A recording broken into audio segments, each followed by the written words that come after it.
How you doing there, ladies and gentlemen?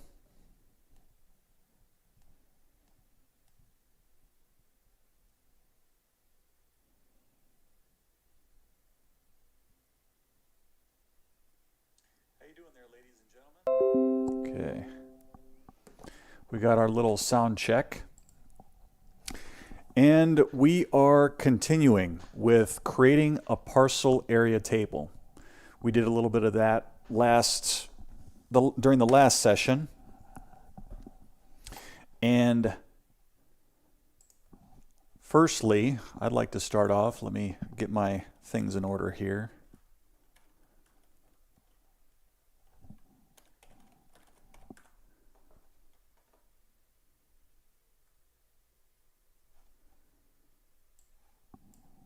First off, again, I'd like to remind you about going to civil3d.tv.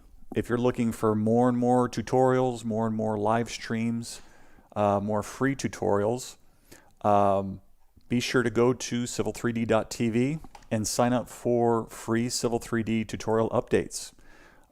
There's a newsletter that goes out once a month that gives you a listing of all of the live streams just like this, where we go through different aspects of Civil 3D.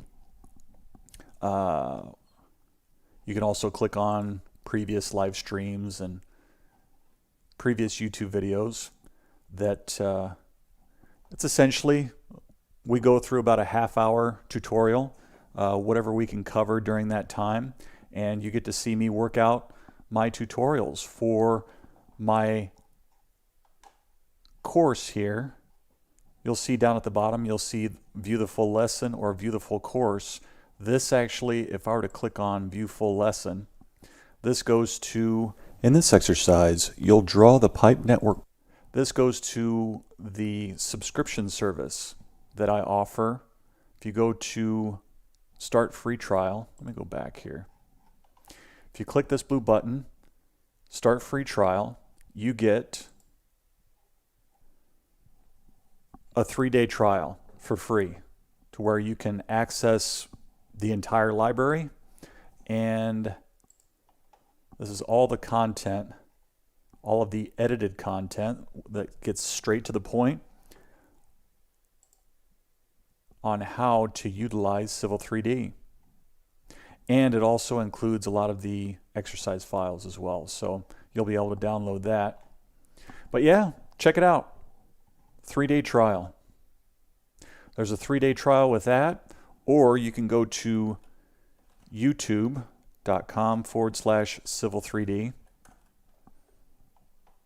and you can view all of the live streams that way, or you can become a member this way. This way doesn't necessarily give you a free trial, but if you were to join, click on this blue button, you have two different options. You can either go with the $9.99 a month, which gives you access to 10 of the latest videos, 10 of the latest edited, cleaned up video sessions.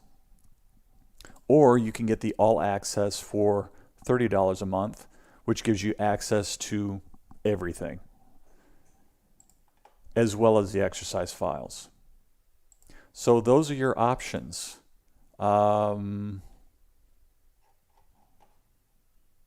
So we'll go ahead and close down some of these items here. Let me go back to civil3d.tv. Okay, we'll minimize this. But I hope you guys are having a great day. I had a very interesting day. We're just trying to knock out projects. You know, we've got a few different subdivisions. I've been working on a few different concept plans for subdivisions here in Florida. And we're just looking to try and get things approved, get things going. One of the things that I'd like to discuss before we actually dive into the tutorial is I want to ask you guys, what do you guys typically do if you're a designer for a civil engineering firm or a survey crew, or whatever type of firm it might be? a lot of times as a designer, what we're faced with is, you know, if we've worked all day long, and then right around 5 o'clock, we might be faced with a fire that might need to be put out. For example, there might be a set of plans that need to be worked on or revised right around the time when you were thinking of leaving work. You know, maybe it's around 5 o'clock or 6 o'clock and you're ready to go home to your family. But then your boss comes to you with something that's extremely urgent. And when they present it to you, when they present the item that needs to be revised, maybe you're looking at it like, no, that you're looking at hours worth of work that needs to be done, you know, right away. How do you handle that? Do you create some sort of boundary between, you know, your working life and your personal life, or do you spend all night long working on the issue that they're coming to you with?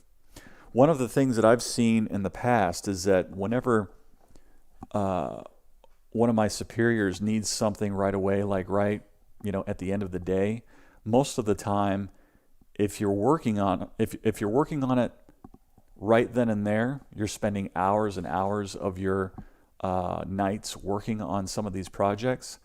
I've seen more often than not, you can work on that at night, and then the very next day, the client might call and say, "Oh, we met later on that night with some other associates, and come to find out, we really didn't need that change after all."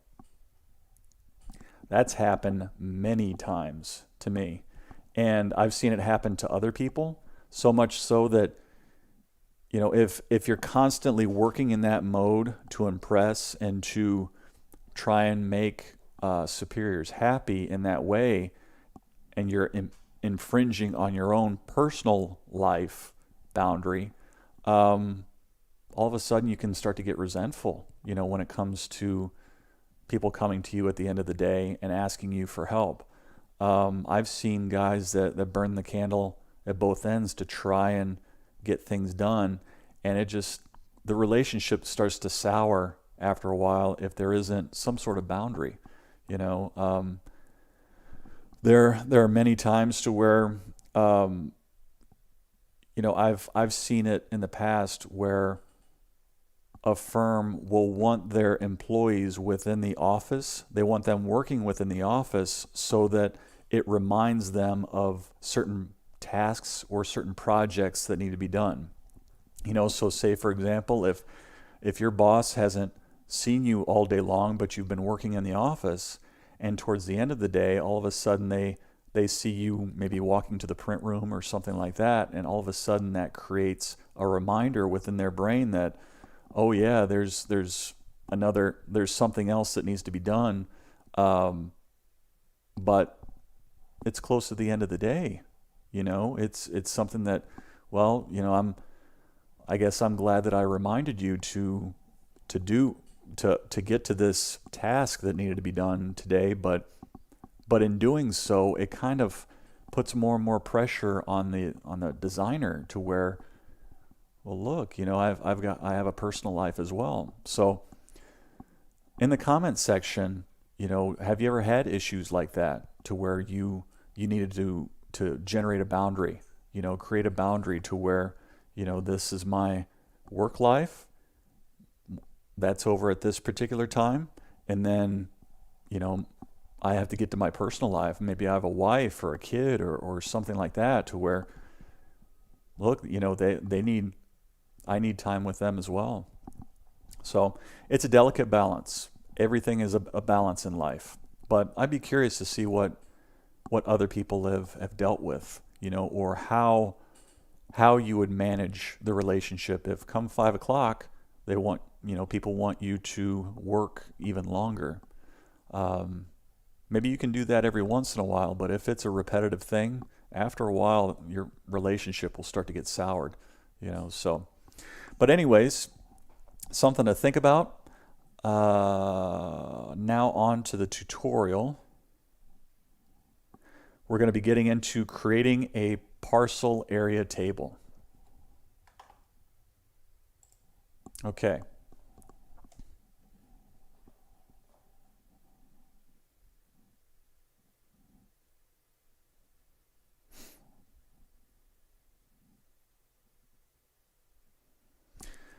All right, so just a little bit of an introduction. In this exercise, you'll create a table to display information about parcel objects. You'll use a similar workflow to create tables for most Autodesk Civil 3D objects. In this in this exercise, you'll learn about the table tools in Autodesk Civil 3D and the dynamic nature of externally referenced drawings. You'll add a parcel area table to an externally referenced drawing and then examine the results in the host drawing. To create a table for an object, the object must be labeled. Most tables require that you specify the table data by selecting a label style. In this exercise, you'll you'll select parcel area labels to create a parcel area table. However, the parcel and area label exist in an externally referenced drawing. The parcel area tables cannot be created through an XREF, so you cannot create the table in the current drawing. So let's go about applying a simpler parcel area label style.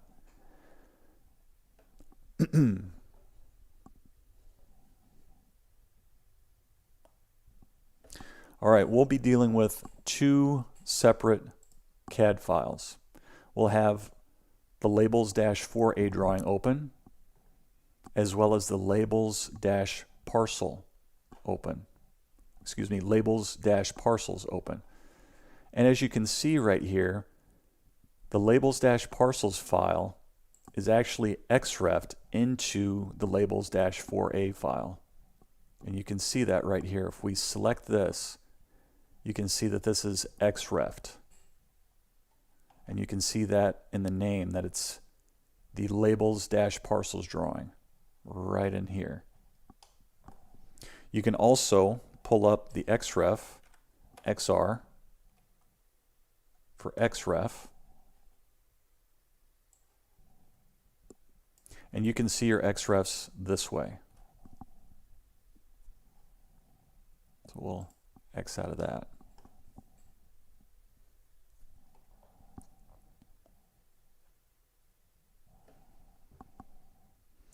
We'll start by going into the labels-parcels drawing. And over here, right around this cul-de-sac area, we've got a bunch of parcels here. This is phase 1. We've got 37 through 41. This is what we're going to be focusing on. And these labels, we're going to assign a simpler label.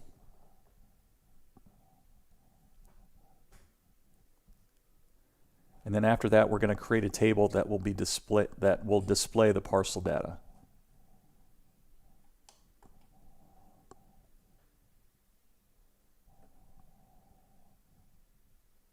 Okay, I'm going to deselect these, and I'm going to go into Tool Space, and then under the Prospector tab, I'm going to go to Sites, expand the site, and then we have Parcels. I'm going to expand the Parcels, and I'm going to go down to Parcels 37 through 41. I'm going to shift click to 41. And then down at the bottom we get all of these, we get all of our parcels right here, 37 through 41. If we select all of these, shift click, and then you scroll off to the side where we have this area label style.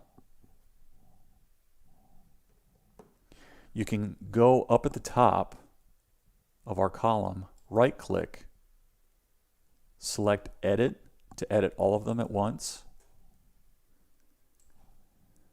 We get our select label style dialog box.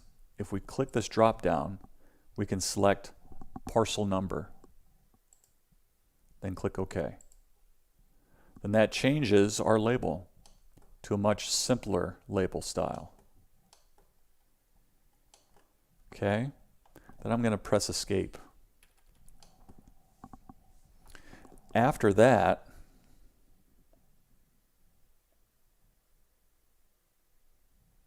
in the following steps, you'll create a table that displays detailed information about each of these parcels. So let's go about creating a parcel area table. Okay, go to your Annotate tab, and then click this Add Labels drop down. Then go into Parcel. Then go into Add Area. We get our parcel creation dialog box.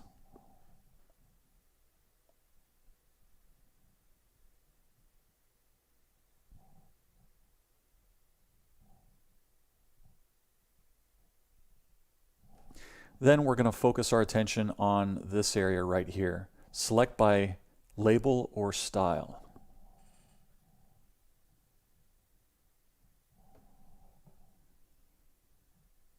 In the parcel number row, we're going to click this box to apply.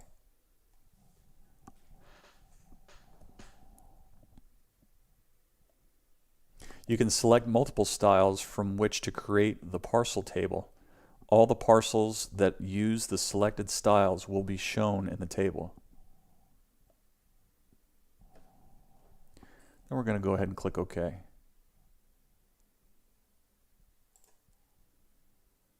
So we get our table. Now we need to place it. We'll place it right over here. Well, let's add another table.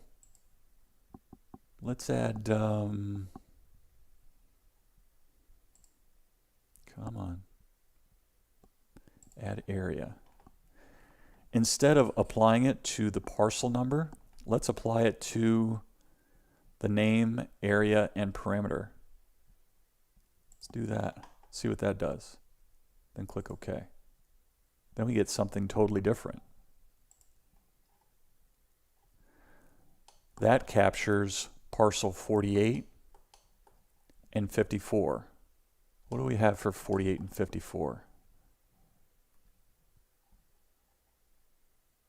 Where's 48? Is this 48? Yep. I can see right here. This is parcel. You can see it in the properties. Parcel number 48. This has the area and perimeter. Is it parameter? Perimeter? It has that style assigned to it. And we need to, where's 51?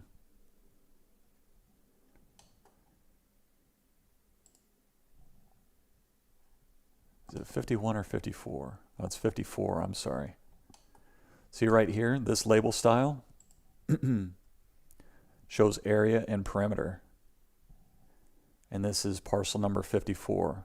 So these two label styles are creating this table right here.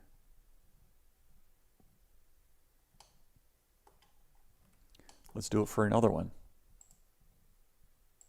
Parcel, add area. Let's go with this one, see what this does. Click OK.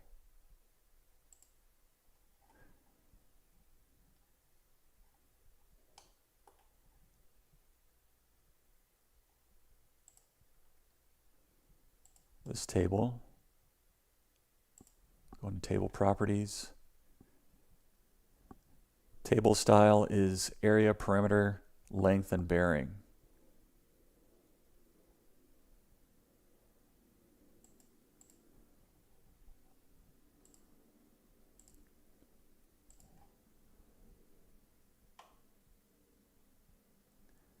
But we selected name.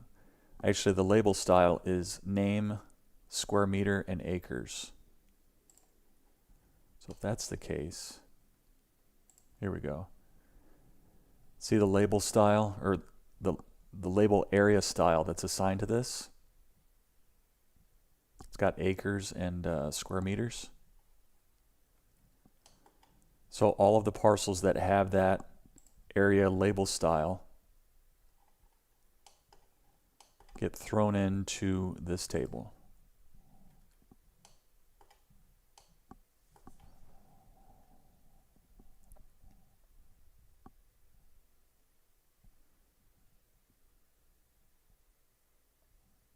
Now what we're going to do is, since the labels-parcel drawing is xref'd into the labels-4a drawing, if you remember, the labels are going to show up in the, the tables are going to show up in the labels-4a drawing as soon as I save the parcels drawing. So go ahead and do that. Go ahead and click the save button here. And then we'll get some notifications that that the xref has changed in the labels-4a drawing. See right here, we get a bubble that says an xref was modified. Reload the labels-parcels drawing. So we'll go ahead and do that. Click that link. And then we have our updates. Even our labels were updated right here. You can also update by typing in XR for xref, and you can reload the drawing by right-clicking and clicking reload. Or you can select the xref, right-click, and select reload. So there's lots of different ways of being able to accomplish the same thing.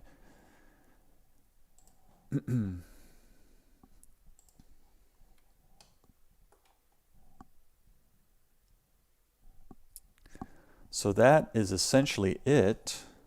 Let me check some other exercises here.